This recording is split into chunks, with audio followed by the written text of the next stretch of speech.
following program is a peer-to-peer advice show and does not diagnose mental health conditions. If you're seeking social services, please call or text 211 or go to 211.ca. Hello, listeners around the world on radio, streaming, and podcast services. This is It's Not Therapy. I'm Liana Kersner, and I am not a therapist, but I am your source for navigating the madness of mental health using my top 10 sayings for going good crazy.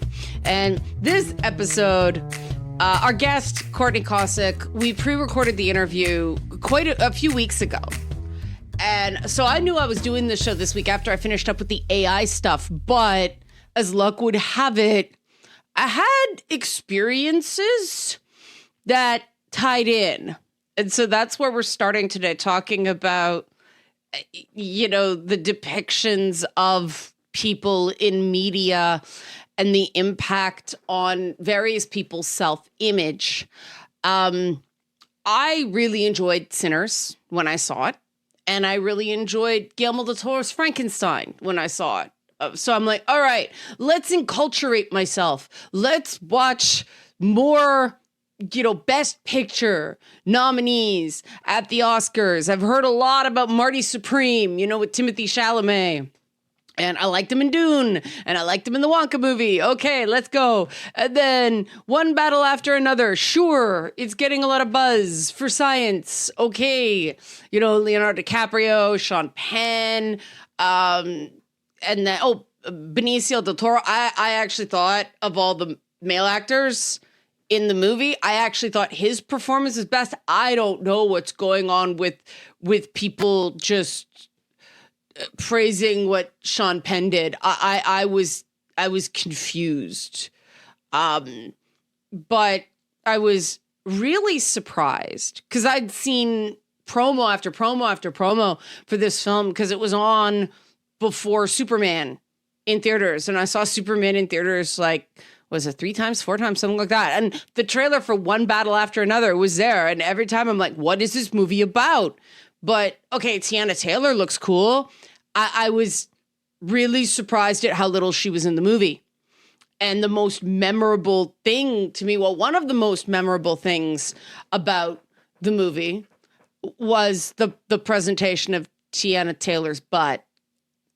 And hence the topic for this week's show, because I have no idea how to talk about this without being kind of dehumanizing. And I looked this up, and she's already been subjected to a lot of criticism for the creative choices in the movie, which she didn't have control over. She wasn't the director, you know, she wasn't involved in the editing.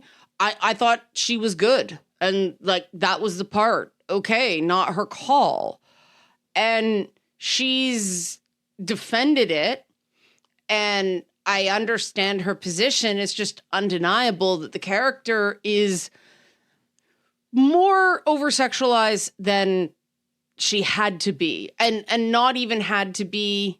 I think it leaped over what would have been the sweet spot and actually took away from my understanding of what I was supposed to think. I mean, it doesn't help that her character's name in the movie is Perfidia. That's Spanish for treachery, betrayal. And yeah, that's what her character is essentially defined by. And I got the sense that Tiana Taylor seemed to have a different understanding of her character than the movie did. And I liked her understanding better because I got the sense she really leaned in to the reality that Black women are fetishized. You know, there's this unstable reality to how they have to navigate society. And you know, sometimes there are reactions to, well, men being gross that seem, and you can't know what you're going to do in those situations until you've been there, right? I just wish there would have been more nuance in the 4/5 of the movie that continue after anyway, it's not just Tiana Taylor here because, like I said, I saw Marty Supreme as well. Ping pong movie, right? It's a movie about a guy who plays ping pong. No, there was so much sex and nudity in that movie, and I'm not entirely sure why. I mean, yeah, Gwyneth Paltrow still looks great in her 50s, but can we value women for more than that, please? I don't even understand what some of those scenes did. And then there was another woman too. And I can't say that the plot could have progressed without the sex. I did have to linger on it so much. I think that what they were aiming for is that, you know, the two women who you can't even call them love interests in the movie, they're sex interests, for Marty Supreme, you know, they're all three of them are just supposed to be such thrill junkies. You know, they're reckless. They have all this tolerance for risks, but that wasn't where I was left. I was just left feeling like they were a bunch of narcissists who didn't care who they hurt. And so I wasn't rooting for anybody. And by the end of the movie, I'm not going to spoil it, I felt sorry for the character who's introduced in the last scene. And that was before the scene where Kevin O'Leary, Temu Dragon's Den's Shark Tank's Kevin O'Leary spanks Timothy Chalamet's real bare bum for real with a ping pong paddle. And I was looking at this, watching it, going, that looks real. He's leaving marks. This looks like he's actually hitting him. And I looked it up, and yes, he was actually hitting him. There was all this stuff about Timothy Chalamet refusing a butt double. So there's actual assault, very kinky assault going on in this film. And it's supposed to be this scene of humiliation, allegedly. But I don't know, it felt very fetishy and kind of kinky. And apparently the director's name is Josh Safdie, he had Kevin O'Leary practice paddle on the director's butt with the instruction, quote, "You go to town on me first and you go as hard as you have to." Imagine if the genders were flipped here. Imagine if it was a woman being spanked. You know, bare bum spanked. For real. On camera. Wouldn't be joking about butt doubles and immortalizing someone's... Yeah. Even if it was a stand-in, it's still a woman being hit. You know, and then the director had another actor go, "Hey, do the actual violence and serious kink on me as practice." Where was the intimacy coach on this set? Did they have one? I should see. I don't want to know. I just don't think the media would be making jokes about butt doubles if a director insisted a woman, leading lady, or stand-in, doesn't matter, you know, a non-binary person, hey, get beat for real for a part. Yeah, that's not going to help with the trans bashing out there. And, you know, it's supposed to be a scene about humiliation. Humiliation reads on the face, not the sweet cheeks. And the scene went on a while. Like, I'm like, it's going to cut right. It's going to, no, oh my God. Then I started doing jokes as a cope. And I was sitting there going, this isn't the proximity to balls I was expecting in a ping pong movie. Help. You know, and where I was left was that this is indistinguishable from lighter forms of fetish porn. Certainly kink video, right? Yes, Timothy Chalamet is far better paid than most internet sex workers. But he got paid to be spanked that day. They get paid to be spanked sometimes. You know, what happens to actors if after the fact, you know, hey, he doesn't win the Oscar. He didn't win the previous awards. Maybe he did. I didn't check the BAFTAs, but he didn't win the former Screen Actors, now just the Actors Award. Michael B. Jordan won. You know, what if he looks back on that and went, I got beat for real for a movie, you know? And if you're into that, if he's into that, awesome. What him and Kylie Jenner do on their own, not my business. Let's just call it what it is, right?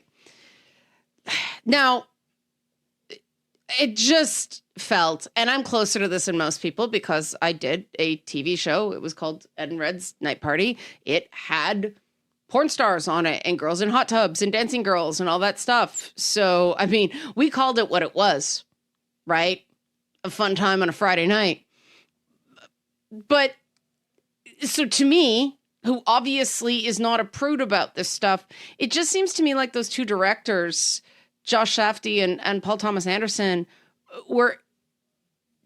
there was more going on here than just telling a good story, even a coherent story. And I feel for these actors because they're the ones that are the focus. And I've been in that position. And at the time, it had to be okay because it happened. And what happens if it wasn't? Nobody asked me before. It doesn't seem like there were any conversations in advance. Timothée Chalamet showed up to work that day and there was a butt double, which suggests there was no conversations because the director said he brought it in just in case, right? But that's the thing. When the stuff happened at the BAFTAs, I may cover that in future weeks. We can only do one thing at a time. No one talked to Delroy Lindo and Michael B. Jordan. No one talked to Timothée Chalamet in advance. You know, no one talked to me back in the day, not even the people who were allegedly protecting me. Nobody asked me what I think until you're, you know, asked to be either a shield for the director's decisions or, you know, as U.S. women's hockey team captain Hillary Knight said regarding what went on with that, you know, you have to sit in front of you and explain someone else's behavior. These actors didn't write the script like, oh, well, you agreed to be in it. You never get a perfect project. And there are these things where you trust that it's going to be handled decently. And sometimes after the fact, you think, no, it wasn't. I don't see the need for real actual violence there. It just feels like a shock tactic or maybe some other tactic. Again, if you're into spanking, great. But it's got to be safe, sane, and consensual. And consensual means everybody knows what's going on here. If you're doing something because it's a fetish, everybody participating has to be involved. And that's what this is. You can't lie to them to get their consent. You know? And these challenges in the media with sexualized content, we're going to focus on women, but that's why I thought the Marty Supreme thing was interesting. It's not just women, right? My guest this week, you know, author, fellow podcast host, columnist Courtney Kocak is here to promote a book she wrote about, among other things, her time on the Girls Gone Wild tour. Now you see where we're going, right? We're going to talk about the media's role in how people see themselves, other stuff connected to this reality, that the choices you make in any profession, well, they're limited. They're illusory sometimes, but in the media, you know you're being paid for people to watch. What happens to you? What happens to the people who watch? Do you have a story you think would be good for the show? Are you interested in sponsoring the show? Liana at nottherapyshow.com. Nottherapyshow.com is the website with the contact form. At nottherapyshow on socials. There's clips on this on social media. Media and image and self-image when we come back on It's Not Therapy. The following program is a peer-to-peer advice show and does not diagnose mental health conditions. If you're seeking social services, please call or text 211 or go to 211.ca.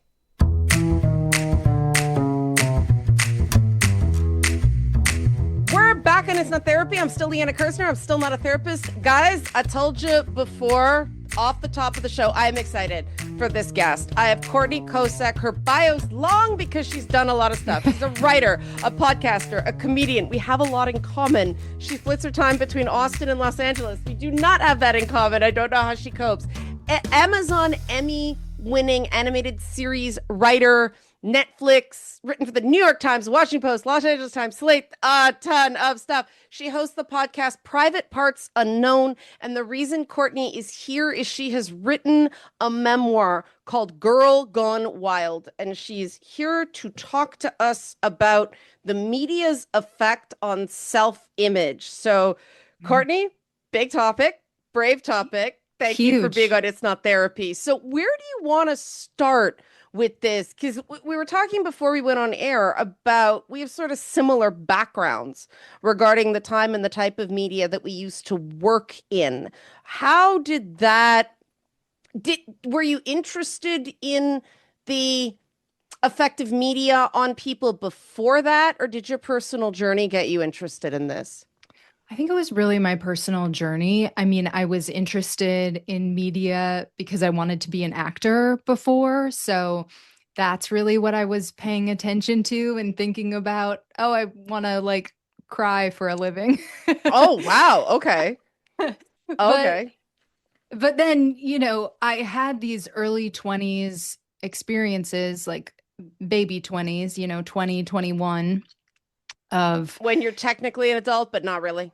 You're really not. You're not even fully cooked yet. And, you know, I was raped twice. I went on the Girls Gone Wild tour. It was like, bam, bam. Then I had an abortion and I was like, oh, okay. Like, it just gave me like such a lesson, not in just media, but just like in how society at large thinks about women. Yeah. And I think that's what made me a writer.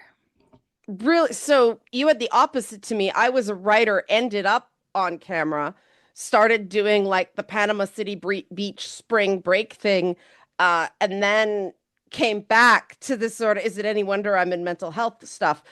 But did the Girls Gone Wild stuff, for people not old enough to remember that, like that was what we call spicy stuff this day and age, right?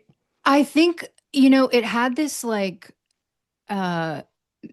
image that it was really kind of like PG-13, and that's not accurate, I don't think. But it seemed safe because like politicians like John Kerry were joking around about it. You know, it was a joke. It was a culture-wide joke that everybody participated in. And that made it seem like this innocuous thing that like we don't need to be worried about that. And so when I got the job on the Girls Gone Wild tour, I didn't even really realize like it was porn. You know, right. I did not understand. Right. So yeah, I think I don't think a lot of now it's like people look back and they're like, oh, of course that was dumb to do that or whatever. Right. But at the time, it didn't seem like that. It was sort of like whitewashed. That's what's interesting about that time. Our idea of what's quote unquote empowering, and we both have issues with this word, probably because of this background, but that was considered empowering at the time. It's my body. I can do what I want. Men are allowed to express themselves this way. So am I. They didn't really prepare anyone for how the world sees you. Yeah. Yeah. Yeah. And I hate to say that it's that much different today because, you know, yes, we had Me Too, but we also had the Kavanaugh hearings that like had the outcome that they did. And we're now reading tranches of emails from the Epstein files that are like, oh, okay, this is like 30 years of grotesque behavior towards women. So I'm not here to say like we fixed it, but I do think we have a better cultural awareness than we did at that time. And so and we have had advancements. Like Hmm. I think OnlyFans, you know, the creators are in charge of Hmm. that and they make most of the money. And I'm not Yeah. going to say nobody is exploited in that way. But yes, Girls Gone Wild had this Yeah. safety around it that was not accurate. Yeah. And I mean, now, you talk about Me Too. There's also the Blake Lively stuff going on right Hmm. now, and those personal correspondences going on. And that women in the media, it's this weird unpersoning, isn't it? It's not about you, it's about what people can dump on you for their own life. And Hmm. I'm curious if you had a similar experience. I realized I'm not a person to these people. When people would come up to me at like conventions or something like that and start talking to me like they were still talking to their television sets, Mm. i.e., inappropriately. And they, Sexually? yeah, but also just, well, you're kind of hot for a fat girl. And things, oh, yeah. No. Oh, what this was before Thick was in. So yeah, I was a size, well, I got down to a size 8 and you could see every rib on my side. But yeah, people would just, because this was before streaming or anything like this, cable was big, like men geared cable, Spike TV, and I was on G4. Mm-hmm. That was big. And you were in the same market. Now, how did your sense of yourself, because you're already going in with the sexual assault, right? Yeah. That rocks you. That sends a ton of things reeling. And is there anything you want to say about that before we get into the media influence? I mean, it sucked. Well, yeah, I sure. don't. Yeah, no, I mean, yeah, it does. It totally. And it's so interesting because I'm thinking about it now, just on the cusp of this release. And it's like, I did my best to I changed the person's name. I Right. changed identifying details. I got a Yep. legal read. I did everything I could possibly do. And I'm still having anxiety about like, well, that person knows that it happened. And like, even though there's no legal, like they would have to out themselves to Yeah. sue me. They probably wouldn't win the Right. lawsuit.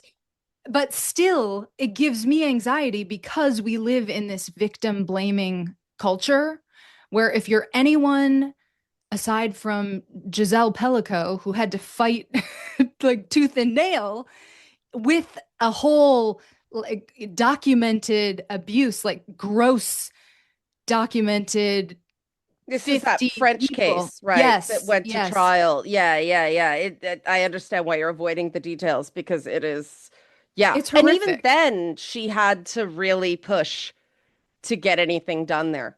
And her husband, who orchestrated the whole thing, is only in prison for, I think it's 20 or 30 years. Yeah, But like, that's it.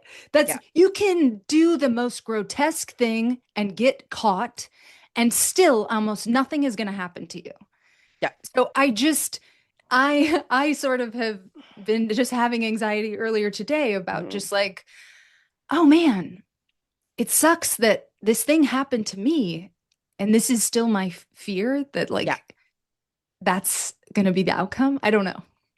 But this is how we're taught, right? Mhm. From when we're little girls. It's almost like that royal family thing of never complain and never explain, Mhm. right? The minute you start going, this hurt me or something bad happened, we get oh, it wasn't that bad. It doesn't matter how terrible it was.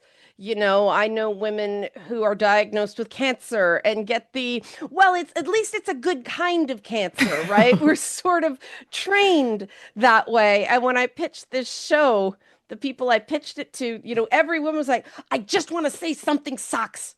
And Yes. that's why one of my top 10 phrases is ignoring negatives isn't being positive. And Ah. is that sort of your issue with empowerment? I mean, this wasn't where I was going to go next, but I do think that the groundwork's important to talk about media because to me, it's real easy to say you can take power for yourself. And while it is true that power never gives up power willingly, there has to be a certain amount of system support Mhm. in order to lean in and not fall flat on your face, right? Apologies to Sheryl Sandberg. Is that where you're coming at the empowerment issue as well, or do you have a different take? You know what's interesting is I think I am such an independent media person. Like I've built my own ecosystems because that is the only way that I can pursue my own Right. empowerment. And Yeah. so I get to make the art that I want to make, and nobody is telling me not to because I exist outside the like hairball of corporate media. And even Right. though I dip in, I just wrote an essay for the cut, but like I try to protect my rights and dip out, you know. But like I think that is my whole career is built on the fact that it's hard to be a woman in media. And Hmm. so I had to go it my own way. And I have found my own sense of empowerment. Writing this memoir was incredibly empowering. I wouldn't even, maybe not empowering, but like liberating, like all the shame that I felt like had been put upon me by society, I got to look at really closely and say like, "Oh, this is mine, but that's not mine. I don't have to take that any further." And that was like, whew. I mean, I say in my acknowledgments, like, it's the final boss of self-liberation. And I am such a therapy person. I've had my doctor, I wrote about Dr. Donna, my therapist, in the book and love her. She's the best. But like a memoir, writing a memoir even gives Dr. Donna a run for her money because like it was such a, yeah, just mechanism for freedom. Yeah, even with all the scary components that Yeah. are coming out of it. Let's go to a break and come back and talk about shame because I wanted to go there anyway. Because obviously, shame, the media, social media, it's this big, what did you call it? A hairball of that was what I've got five cats. I appreciate it because it's like messy and tangled, but also gross and slimy. So Yes. that's a heck of a tease for Courtney Kocak, author of Girl Gone Wild, Girl Singular Gone Wild, coming out April 1st. You can pre-order it now online. Stay with us after the break. Questions, comments, any feedback, Liana at nottherapyshow.com is my email. Nottherapyshow.com is my website. At Not Therapy Show is my social media. Shame, empowerment, self-image, the media, and women when we come back with Courtney Kocak. The following program is a peer-to-peer advice show and does not diagnose mental health conditions. If you're seeking social services, please call or text 211 or go to 211.ca.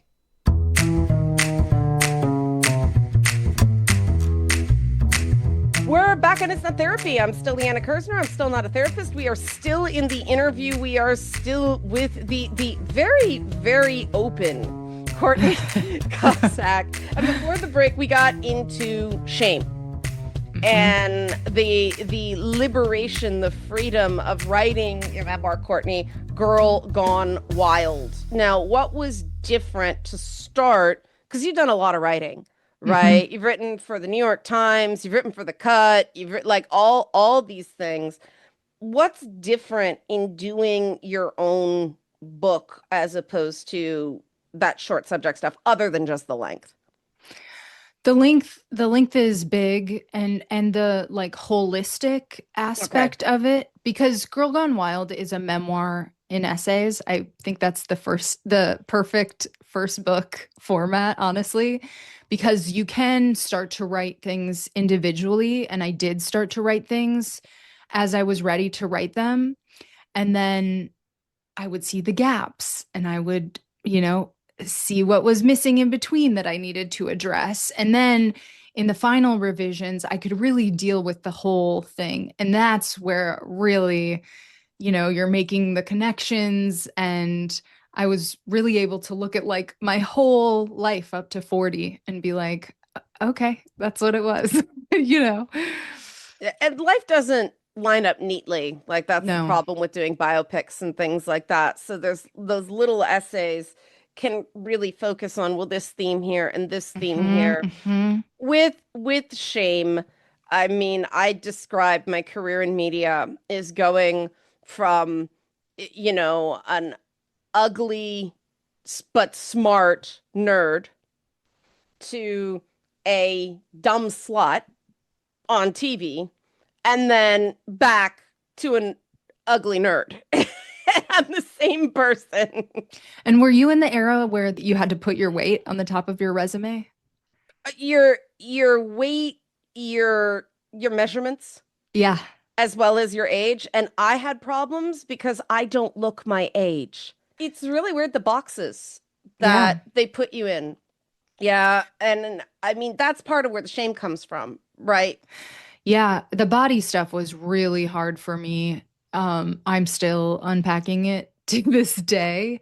But like I didn't think, I mean, what's great about now is like you can see women thriving. You can see Lena Dunham, you can see Meg Stalter, you can see the random Instagram model that is a bigger woman who has 200,000 Instagram followers, and like that's awesome.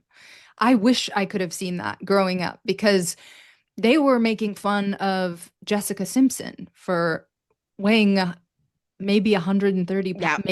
Maybe. I don't even know if she weighed that much. Like anybody that wasn't a size 2 to 4 did Yep. like couldn't work or was going to just be endlessly taunted in the tabloids. So the Yep. body stuff was huge for me. Not being able to, the way after I had my abortion, like the way that we talk about that was hugely shameful for me, even though I knew like I had been in an abusive dynamic. Like he Right. would have been horrible. I knew that I made the right decision for sure. And still it was, I couldn't even couldn't even say it out loud for over 2 years. And then I could finally say it out loud, but I couldn't really like talk about it publicly. And I had a sex podcast, and I didn't even talk about it on my sex podcast until I was like, until our rights were being threatened. And I was Yeah. like, wait a minute, what am I doing? So there are so many different shame streams. It's the body stuff, it's the reproductive rights stuff, and the sexual, and oh my God, the slut shaming that we came up with. And And it then, still goes on, even yeah. though we're supposed to be against that. And I mean, I start worrying about people like Sydney Sweeney right now.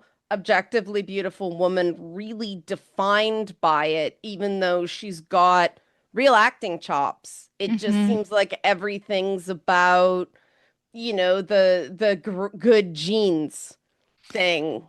And the thing about Sydney Sweeney too is I every week or so I see a debate on social media about, is she actually beautiful? It's Yeah. like, yeah, she is. We can just put that one to bed. What are we talking about? How is a normal woman supposed to feel if Right. Sydney Sweeney is not even considered attractive by literally every person on earth? Yeah, that it's funny, right? How we are I saw around the Grammys recently. Oh, it's ugly fashion. And it's like Billie Eilish is the one they tend to. Billie Eilish is Mhm. objectively I say above average attractive because I think, yes, she's yeah, beautiful. right. Right. There's not a single person we're talking about in the celebrity context that is not above average attractive, but there's been this snapback to just it's never enough, I right? think it's control. I Yeah. think it's, if I can call you ugly, if I can call you a slut, if I can say you're a bad person because you got an abortion, I have control over you. Hmm. And this used to be something that primarily affected women, but now we've got looks maxing with guys. Like Mhm. it's interesting because we tried to balance the scales by having more sexualization of men in media, especially premium cable and streaming, right? You're seeing a lot more full frontal, you're seeing a lot more man butt. And I used to call HBO Hey Boobs Out. Now it's more Hey Butts Out. But but it's been a lateral move. We see all the things that women used to experience with the eating disorders and what we now call looks maxing, and now men are doing it. And it's not a positive No, development. no. Yeah, no. To put it lightly, thank you for clarifying that. And that's what I find interesting. Like, I don't there's the world of shoulds, and then there's the world we live in. And I'm sure Dr. Donna has cautioned you about shoulds, right? There lies madness, there lies shame. They begin with the first two letters for a reason. But how do you think we deal with these realities without sending the message, don't try? Oh my God, that's such a big Yeah. question. I think we need to start younger and like be more careful in the way that we talk to kids about this stuff. The new generation, they're a lot more accepting of different sexuality and Mhm. gender expressions. And I think that's because they grew up seeing some of that. Yeah. And so I think we can do that in other realms. But now we have social media that's Mhm. just this public town square. And some people are not their names on social media. They're like these anonymous avatars. And so they feel like they can just say the most toxic shit ever. And the rest of us, I mean, some of the stuff I see on social media, I'm like, I would never. I don't even go on there and talk about a movie that I hate. You know what I mean? And so I think I think there's a lot that can be done around social media too. And just I don't know. I don't even know what the answer is because am I saying like you shouldn't be able to have a different identity on there? I don't know. But like I do see how toxic that is. And that I think is a big part of what our conversation. I don't respond in text to comments on my content. It's all in video. And that to me is a form of owning my power because I Hmm. can do this, commenter. You can't. I'm just examining your idea. What does it say, person who doesn't show their face on the internet, that you can't take even that? Oh my God. I'm so glad you said this because I just had a essay come out on Friday and it is so interesting. It's like I wrote 1800 words, 2000 words about I said my piece. Hmm. But the people that slid into my DMs, some of them sent very nice things and some of them had their names attached and I love that. But some of them anonymous trolls Hmm. slid into my DMs or posted comments and they're like, addiction's not, you can't be addicted to cannabis because blah, blah, blah. It's like, do you Oh, what think was I that didn't? piece? Yes. Do you think Oh, I okay. didn't interview experts? Do you think I didn't look at some research studies to like see what I was talking about? And also they put their whole like experience Hmm. on you. It's like I didn't even say some of that stuff that you're saying that I said. I did, but now you want my time to respond. I did respond to one person with like, but, and they were like silent. Yep. It's really strange. They spit this stuff at you, but because they think you're important and they're not, that either you're not going to read it or it's not going to affect you. Yeah. And the fact that Ilya Malinin, the US figure Hmm. skater, just is speaking very openly now about the impact social media had on him. I have no idea why 21-year-old athletes are like they should be coached, don't look, Yeah. right? But that's hard, That's right? so You hard. you feel like it's this ocean of experience that you can't have. I say this is somebody who I hired a social media manager and it's the best money I ever spent. I love Megan, my social media manager, but I sometimes worry about what she's experiencing because people think they're coming at me. Hmm. It's not my intention to make anyone feel shame. And yet I think the idea of addiction is one where there's a bunch of people kidding themselves about how dependent they are on substances. Oh, yeah. So Yeah. I think that's what was happening. And honestly, I don't care. I don't care if you smoke weed until you're 80. Like, good. It just wasn't working for me. Right. My piece was not prescriptive for anyone else. It was really about my own relation. It was just so interesting how I read that piece. Else... I found it really refreshing. Thank you. Yeah. But the responses were like, guys. Well, they're pushing an agenda into something that was very just personal. Empathy comes from experience. The reason I did that stuff back in the 2000s, the reason I love what you're doing is you went in it, you did it. You can talk about it as a person, right? And you can do it not without shame. I don't think that's a realistic expectation, but with minimal shame. You sort of own it when you say, okay, I'm kind of scared to talk about this. I'm worried about someone coming after me. This is all really human stuff. Yeah. Right? Not overcoming that shame, but putting it in its proper place. Yeah. Right? Because having no shame isn't healthy. No, I do have shame about some things, but I have figured out which things are appropriate for me to have shame about. And it's not the things that I necessarily grew up thinking that I should have shame about. It's funny how that changes in your 40s, isn't it? Yes. Like, I think, the ICE stuff that we saw happening in Minnesota, that's shameful. I think if we're gonna put shame in its proper place, it should be like there. Here's what I have done personally, because I don't know. I don't know what everyone should do. I know that for me, I don't want to pretend like Republicans don't exist. I don't want to pretend like Trump supporters don't exist. I have people in my life that have supported political things that I do not agree with. And I don't want to cut them out. I don't even think that that's healthy, because then what are we going to live on our own islands? Like, what? So what I do now is I do try to say a little bit more politically than I did before, because I think the crazy side or sides, there's extreme on both, can get so loud that you think that the middle doesn't exist. Yeah. And the middle totally exists. And so I will say, like, I lived in LA. You were supposed to have a certain opinion. Right. And now, so I will say if I have an opinion that is outside of like whatever the orthodox opinion is, I will say it. And not like I need everyone else to agree with me. I don't. But I need there to be a space for that opinion.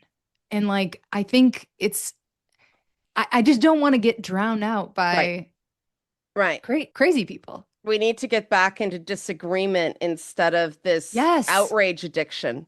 Yes. Yeah. Yeah. Well, you guys can start, if you like what Courtney has to say, by pre-ordering her book. This is why people like Courtney, who could do other things with her time, come on It's Not Therapy. It's called Girl Gone Wild by Courtney with an E, Kocak, Kocak. It comes out April 1st. And, if you like what Courtney has to say, if you like her first person approach, not judging others, just this is what happened to me. I think this is the definition of your writing.